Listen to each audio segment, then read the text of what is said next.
ہم انہیں اپنے ہاتھوں سے سزا دیں گے۔ اور پھر ایسا شور بپا ہوا کہ ساری فوج وہاں جمع ہو گئی۔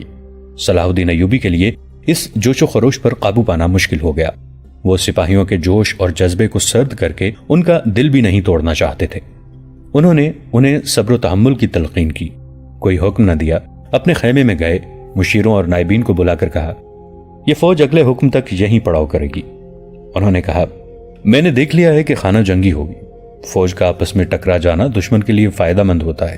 میں آج رات قاہرہ جا رہا ہوں، کسی کو معلوم نہ ہو سکے کہ میں یہاں نہیں ہوں۔ سپاہیوں کے جوش کو سرد کرنے کی بھی کوشش نہ کی جائے۔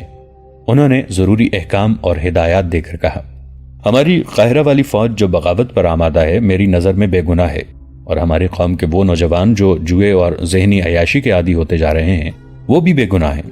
فوج کو ہمارے اعلیٰ حکام نے غلط باتیں بتا کر بھڑکایا ہے۔ انہی حکام کے ایما پر دشمن نے ہمارے ملک کے سب سے بڑے شہر میں ذہنی عیاشی کے سامان پھیلائے ہیں۔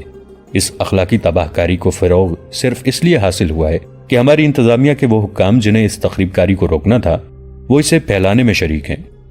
دشمن انہیں اجرت دے رہا ہے۔ جب کسی قوم کے سربراہ اور امراء دشمن کے ہاتھوں میں کھیلنے لگتے ہیں اس قوم کا یہی حشر ہوتا ہے۔ ہماری فوج سوڈان کے ظالم صحرا میں بکھری ہوئی لڑ رہی ہے، کٹ رہی ہے، سپاہی بھوکے اور پیاسے مر رہے ہیں اور ہمارے حاکم ان کی کمک اور رسد اور ہتھیار روکے بیٹھے ہیں۔ کیا یہ دشمن کی سازش نہیں جسے ہمارے اپنے بھائی کامیاب کر رہے ہیں؟ اس سے دشمن ایک فائدہ یہ اٹھا رہا ہے کہ تقی الدین اور اس کے وہ عسکری جو جذبہ جہاد سے لڑ رہے ہیں وہ مر رہے ہیں اور نوبت ہتھیار ڈالنے تک آ گئی ہے۔ دوسرا فائدہ یہ کہ ہماری قوم کو بتایا جائے گا کہ یہ دیکھو تمہاری فوج شکست کھا گئی ہے کیونکہ یہ اس قابل تھی۔ ہمارے بعض بھائی مصر کی امارت پر قابض ہونے کے خواب دیکھ رہے ہیں۔ وہ سب سے پہلے فوج کو قوم کی نظروں میں رسوا اور ذلیل کرنا چاہتے ہیں تاکہ وہ منمانی کر سکیں۔ مجھے امارت کے ساتھ چپکے رہنے کی کوئی خواہش نہیں۔ اگر میرے مخالفین میں سے کوئی مجھے یہ یقین دلا دے کہ وہ میرے عزم کو پایہ تکمیل تک پہنچائے گا تو میں اس کی فوج میں سپاہی بن کر رہوں گا، مگر ایسا کون ہے؟ یہ لوگ اپنی باقی زندگی بادشاہ بن کے گزارنا چاہتے ہیں، خواہ دشمن کے ساتھ ساز باز کر کے بادشاہی ملے، اور میں اپنی زندگی میں قوم کو اس مقام پر لانا چاہتا ہوں جہاں وہ اپنے دین کے دشمنوں کے سر پر پاؤں رکھ کر بادشاہی کرے۔ ہمارے ان لالچی اور غدار حاکموں کی نظر اپنے حال پر، اپنے آج پر ہے، میری نظر تو قوم کے مستقبل پر ہے۔ انہوں نے بولتے بولتے توقف کیا اور کہا، میرا گھوڑا فوراً تیار کرو۔ انہوں نے ان افراد کے نام لیے جنہیں ان کے ساتھ جانا تھا۔ انہوں نے کہا، نہایت خاموشی سے ان سب کو بلاؤ اور ان کے قاہرہ چلے جانے کے لیے کہو۔ میرا خیمہ یہیں لگا رہنے دو تاکہ کسی کو شک نہ ہو کہ میں یہاں نہیں ہوں۔ انہوں نے گہرا سانس لیا اور کہا، میں آپ کو سختی سے ذہن نشین کرانا چاہتا ہوں کہ جو فوج بغاوت کے لیے تیار ہے ان کے خلاف کوئی کارروائی نہیں کروں گا۔ تم میں سے کوئی بھی اس فوج کے خلاف قدورت نہ رکھے، اس طرح اپنے نوجوانوں کو بھی قابل نفرت نہ سمجھنا۔ ان کے خلاف کارروائی کروں گا جو فوج اور قوم کو گمراہ اور ذلیل کرنے کے ذمہ دار ہیں۔ یہی فوج جب اپنے دشمن کے سامنے آئے گی اور دشمن اس کے تیروں سے استقبال کرے گا تو فوج کو یاد آ جائے گا کہ وہ اللہ کی فوج ہے، دماغ سے بغاوت کے کیڑے نکل جائیں گے۔ آپ جب اپنے بچوں کو اپنے دین کا دشمن دکھائیں گے تو ان کا ذہن خود جوئے سے ہٹ کر جہاد کی طرف آ جائے گا۔ میں آپ کو صاف الفاظ میں بتا دیتا ہوں کہ اسلام اور سلطنت اسلامیہ کی بقا اور وقار فوج کے بغیر ممکن نہیں۔ میں صلیبیوں اور یہودیوں کے عزائم اور ان کے طرز جنگ اور ان کی زمین دوز کارروائیوں کو دیکھ کے کہہ سکتا ہوں کہ وہ اسلام کی فوج کو کمزور کر کے اسلام کا خاتمہ کریں گے۔ جس روز اور جس دور میں کسی بھی مسلمان ملک کی فوج کمزور ہو گئی وہ ملک اپنی آزادی اور اپنا وقار کھو بیٹھے گا۔ کسی بھی دور میں کوئی مسلمان مملکت مضبوط اور باوقار فوج کے بغیر زندہ نہیں رہ سکے گی۔ ہمارا آج کا غلط اقدام اسلام کے مستقبل کو تاریک کر دے گا۔ میں نہیں کہہ سکتا کہ آنے والی نسلیں ہماری لغزشوں اور ناکامیوں اور کامیابیوں سے فائدہ اٹھائیں گی یا نہیں۔ امیر مصر، ایک مشیر نے کہا، اگر ہمارے بھائی غداری کے فن میں ہی مہارت حاصل کرتے رہے تو آنے والی نسلیں غلام ہوں گی۔ انہیں معلوم نہیں ہوگا کہ آزادی کسے کہتے ہیں اور قومی وقار کیا ہے۔ ہمارے پاس اس کا کوئی علاج ہے؟ قوم کا ذہن بیدار کرو، سلطان ایوبی نے کہا۔ قوم کو رعایا نہ کہو۔ قوم کا ہر فرد اپنی جگہ بادشاہ ہوتا ہے۔ کسی بھی فرد کو قومی وقار سے محروم نہ کرو۔ ہمارے عمراء اور حاکموں میں چونکہ بادشاہ اور خلیفہ بننے کا جنون سوار ہے، اسی لیے وہ قوم کو رعایا بنا کر اپنے اقتدار کے استحکام کے لیے استعمال کرنا چاہتے ہیں۔ یاد رکھو، قوم جسموں کا مجموعہ نہیں جسے تم مویشیوں کی طرح ہانکتے پھرو۔ قوم میں دماغ بھی ہے، روح بھی ہے اور قومی وقار بھی ہے۔ قوم کی ان خوبیوں کو ابھارو تاکہ قوم خود سوچے کہ اچھا کیا ہے اور برا کیا ہے، اچھا کون ہے اور برا کون۔ اگر قوم محسوس کرے کہ صلاح الدین ایوبی سے بہتر امیر موجود ہے جو سلطنت اسلامیہ کے تحفظ کے ساتھ ساتھ اسے سمندروں سے پار بھی وسعت دے سکتا ہے، تو قوم کا کوئی بھی فرد مجھے راستے میں روک لے اور جرت سے کہے کہ صلاح الدین تم یہ مسند خالی کر دو، ہم نے تم سے بہتر آدمی ڈھونڈ لیا ہے، قوم میں یہ سوچ بھی ہو اور جرت بھی اور مجھ میں فرعونیت نہ ہو کہ اپنے خلاف بات کرنے والے کی گردن مار دوں، مجھے یہی خطرہ نظر آ رہا ہے کہ ملت اسلامیہ ایسے ہی فرعونوں کی نظر ہو جائے گی، قوم کو رعایا اور مویشی بنا دیا جائے گا، پھر مسلمان نہیں رہیں گے یا برائے نام مسلمان ہوں گے، مذہب تو شاید ان کا یہی رہے گا مگر تہذیب و تمدن صلیبیوں کا ہوگا۔ اتنے میں ایک محافظ نے اندر آ کر بتایا کہ گھوڑا تیار ہے اور جن 3-4 نائب سالاروں کو بلایا گیا تھا وہ بھی آ گئے ہیں۔ سلطان ایوبی نے اپنے ساتھ 4 محافظ لیے، باقی محافظ دستے سے کہا کہ وہ ان کے خالی خیمے پر پہرا دیتے رہیں اور کسی کو پتہ نہ چلنے دیں کہ وہ یہاں نہیں ہیں۔ انہوں نے اپنے ساتھ جانے والے عملے سے کہا کہ وہ خاموشی سے فلاں جگہ پہنچ جائیں، وہ ان سے آن ملیں گے۔ انہوں نے اپنا قائم مقام مقرر کیا اور باہر نکل گئے۔ صحرا تاریک تھا، 14 گھوڑے سر پر دوڑے جا رہے تھے۔ صلاح الدین ایوبی تاریکی چھٹنے سے پہلے قاہرہ پہنچ جانا چاہتے تھے۔ علی بن سفیان کو انہوں نے اپنے ساتھ رکھا تھا۔ ان کی فوج پڑاؤ میں گہری نیند سو گئی تھی۔ جاگنے والے سنتریوں کو بھی علم نہیں ہو سکا تھا کہ ان کا سالار اعلیٰ نکل گیا ہے۔ قاہرہ والوں کے تو وہم و گمان میں بھی نہیں تھا کہ سلطان ایوبی مصر میں داخل ہو چکے ہیں۔ رات کا پچھلا پہر تھا جب سلطان ایوبی کا قافلہ قاہرہ میں داخل ہوا۔ انہیں کسی سنتری نے نہ روکا، وہاں کوئی سنتری تھا ہی نہیں۔ سلطان ایوبی نے اپنے ساتھیوں سے کہا، یہ ہے بغاوت کی ابتدا، شہر میں کوئی سنتری ہی نہیں، فوج سوئی ہوئی ہے، بے پرواہ بے نیاز، حالانکہ ہم 2 محاذوں پہ لڑ رہے ہیں اور دشمن کے حملے کا خطرہ ہر لمحہ موجود ہے۔ اپنے ٹھکانے پر پہنچتے ہی ایک لمحہ آرام کیے بغیر انہوں نے مصر کے قائم مقام سالار اعلیٰ کو بلا لیا، الادریس کو بھی بلا لیا، جس کے دونوں جوان بیٹوں کو غداروں نے دھوکے میں ایک دوسرے کے ہاتھوں قتل کروا دیا تھا۔ قائم مقام سالار اعلیٰ سلطان ایوبی کو دیکھ کر گھبرا گیا۔ سلطان ایوبی نے الادریس سے افسوس کا اظہار کیا۔ الادریس نے کہا، میرے بیٹے میدان جنگ میں جانے دیتے تو مجھے خوشی ہوتی، وہ دھوکے میں مارے گئے ہیں۔ اس نے کہا، یہ وقت میرے بیٹوں کا ماتم کرنے کا نہیں، آپ نے مجھے کسی اور مقصد کے لیے بلایا تھا، حکم فرمائیں۔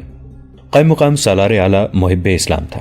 ان دونوں سے سلطان ایوبی نے قاہرہ کے اندرونی حالات کے متعلق تفصیلی رپورٹ لی اور پوچھا کہ ان کی نظر میں کون کون سے حاکم مشتبہ ہیں۔ وہ فوجی حکام کے متعلق خاص طور پر پوچھ رہے تھے۔ انہیں چند ایک نام بتائے گئے۔ انہوں نے احکام دینے شروع کیے، جن میں اہم یہ تھا کہ مشتبہ حکام کو قاہرہ میں مرکزی کمان میں رہنے دیا جائے اور تمام فوج کو سورج نکلنے سے پہلے کوچ کی تیاری میں جمع کر لیا جائے۔ اور بھی بہت سی ہدایات دے کر سلطان ایوبی نے ایک پلان تیار کرنا شروع کر دیا۔ کچھ ہدایات علی بن سفیان کو دے کر اسے فارغ کر دیا۔ کچھ دیر بعد فوج کے کیمپ میں ہڑبونگ مچ گئی۔ فوج کو قبل از وقت جگا لیا گیا تھا۔ فوج اور انتظامیہ کے مشتبہ حکام کو صلاح الدین ایوبی کے ہیڈ کوارٹر میں بلا لیا گیا تھا۔ وہ حیران تھے کہ یہ کیا ہو گیا ہے۔ انہیں اتنا ہی پتا چلا تھا کہ سلطان ایوبی آ گئے ہیں۔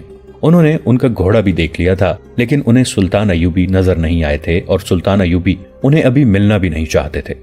انہوں نے انہیں کوچ تک فوج سے الگ رکھنے کا بندوبست کر دیا تھا، یہی ان کا مقصد تھا۔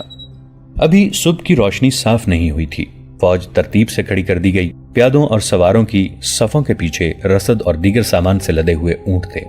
سلطان ایوبی نے فوج کو یہ ٹریننگ خاص طور پر دی تھی کہ جب بھی فوری کوچ کا حکم ملے، فوج 1 گھنٹے کے اندر اندر جمع رسد اور دیگر سامان کے قافلے کے ساتھ تیار ہو جائے۔ اس ٹریننگ اور مشق کا کرشمہ تھا کہ فوج طلوع صبح کے ساتھ ہی کوچ کے لیے تیار ہو گئی تھی۔ سلطان ایوبی اپنے گھوڑے پر سوار ہو گئے۔ ان کے ساتھ مصر کا قائم مقام سالار اعلیٰ بھی تھا۔ سلطان ایوبی نے فوج کو ایک نظر دیکھا اور ایک صف کے سامنے سے گزرنے لگے۔ ان کے چہرے پر مسکراہٹ تھی اور ان کے منہ سے بار بار یہ الفاظ نکلتے تھے، آفرین، صد آفرین، اسلام کے پاسبانوں، تم پر اللہ کی رحمت ہو۔ صلاح الدین ایوبی کی شخصیت کا اپنا ایک اثر تھا جسے ہر سپاہی محسوس کر رہا تھا۔ ان کے ساتھ ان کی مسکراہٹ اور داد و تحسین کے کلمے سپاہیوں پر اس اثر کو اور زیادہ گہرا کر رہے تھے۔ امیر اور سالار اعلیٰ کا سپاہیوں کے اتنے قریب جانا ہی کافی تھا۔ تمام فوج کا معائنہ کر کے سلطان ایوبی نے مکمل طور پر بلند آواز سے فوج سے خطاب کیا۔ اس وقت کی تحریروں میں ان کے جو الفاظ محفوظ ملتے ہیں وہ کچھ اس طرح تھے، اللہ کے نام پر کٹ مرنے والے مجاہدوں، اسلام کی ناموس تمہاری تلواروں کو پکار رہی ہے۔ تم نے شوبک کا مضبوط قلعہ، جو کفر کا سب سے زیادہ مضبوط مورچہ تھا، ریت کا ٹیلا سمجھ کر توڑ ڈالا تھا۔ تم نے صلیبیوں کو صحراؤں میں بکھیر کر مارا اور جنت الفردوس میں جگہ بنا لی ہے۔ تمہارے ساتھی اور تمہارے عزیز دوست تمہارے سامنے شہید ہوئے۔ تم نے انہیں اپنے ہاتھوں دفن کیا۔